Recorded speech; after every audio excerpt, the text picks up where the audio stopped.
साथियों नमस्कार। आज का जो विषय है जिद और होड़। लोग अपनी जिद को बड़ा मानते हैं, चाहे वो गलत ही क्यों न हो। लोगों में होड़ बढ़ रही है। लोग एक दिन में राजगद्दी या अरबपति बनना चाहते हैं।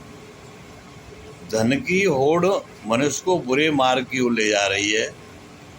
संप्रभुता की सी होड़ है, भाई भाई का हत्यारा हो जाता है। और इस फूट के विषैले नाग ने सारी दुनिया को डस लिया है। लोग जीते नज़र तो आ रहे हैं, किंतु सभी लोग आमतौर पर बेहोश नज़र आते हैं। घूम रहे हैं बेहोश। लोगों में निकम्मापन दिन रोज बढ़ रहा है।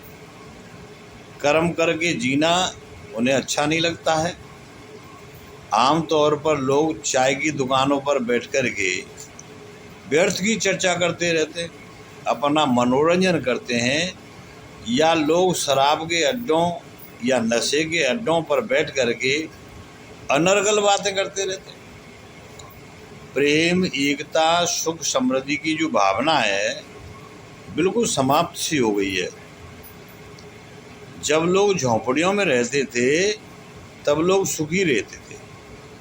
आज लोगों के पास सारी सुविधाएं मौजूद हैं, फिर भी लोग गलत वारदात करने के पक्ष में रहते हैं। धनी लोग गरीबों को बहुत ही सता रहे हैं। ये सब धनवान लोगों के लिए नहीं है। जो नए नए धनी होते हैं, उन्होंने देखा नहीं होता है, वो कुछ ऐसा करते हैं। सबसे गरीब आज एक औरत है जो हाथों में चूड़ी पहनती है। आज लोग उसे पैदा होने पर ही मार रहे हैं। यदि बड़ी होती है तो उसे बदनाम करते हैं, उसके साथ दुराचार करते हैं। अगर वह जवान खोजती है तो उसे मौत के घाट उतार देते हैं। अब इसका विरोधाभास है। आज खुद आदमी डरा हुआ है औरतों से।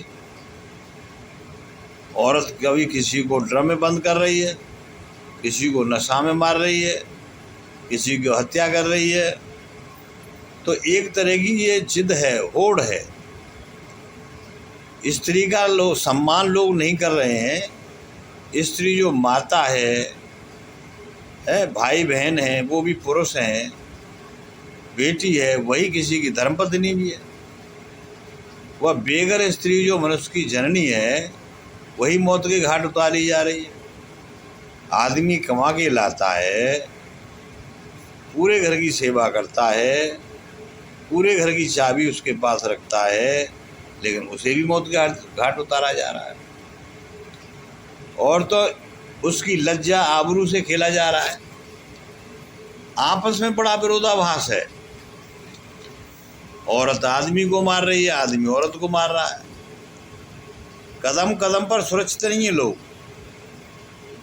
आज नारी और नर समाज के लिए खिलौना होने जा रहे हैं, खिलौना बन गए हैं।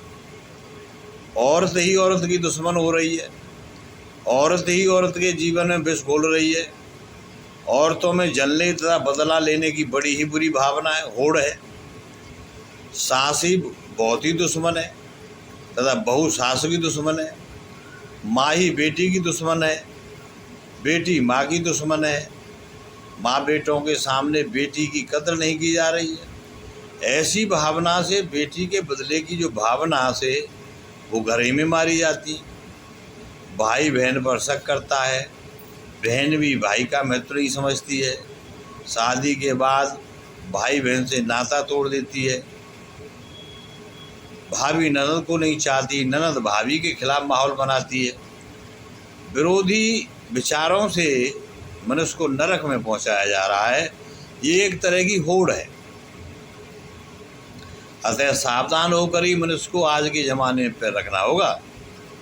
धन के पीछे भाई बहन को, बहन भाई को मार देते हैं। थोड़े जीवन से मिलकर जीने का जो आनंद उठाना चाहिए लोगों को, दुष्टतावश अपनी और दूसरों का नाश कर रहे हैं।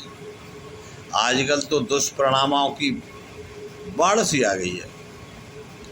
रोज आए दिन कोई न कोई वारदात होती रहती है। गैंगरेप इतने बढ़ चुके हैं कि स्त्रियों का जीवन नरकमय होता चला जा रहा है। उनकी जो स्वतंत्रता है वो खतरे में पड़ी चली जा रही है।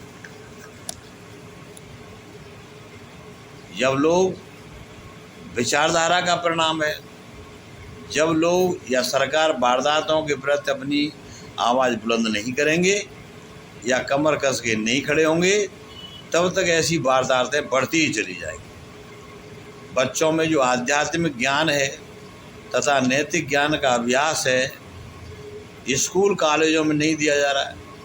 जो टीचर हैं, प्रवक्ता हैं, व्याख्याता हैं या हेडमास्टर हैं या प्रिंसिपल हैं, वे अपनी नौकरी को ही पकाना चाहते हैं कि भाई मेरी नौकरी पर खतरा ना हो जाए। उनका न तो माहौल से मतलब है, न विद्यार्थी के आचरण से कोई मतलब है। उन्हें मात्र ट्यूशन फीस चाहिए और तनख्वाह चाहिए। कुछ अध्यापक तो शराब पी कर ही बच्चों को पढ़ाते हैं, बच्चों को गलत कहानियाँ सिखाते हैं। इस प्रकार की जो होड़ है, जिद है, हमको नहीं करनी है। और भैया सही दिशा देनी है तो सही वातावरण बनेगा, और गलत दिशा देने से तो गलत ही वातावरण बनेगा। उनसे हमें बचना है। नमस्कार।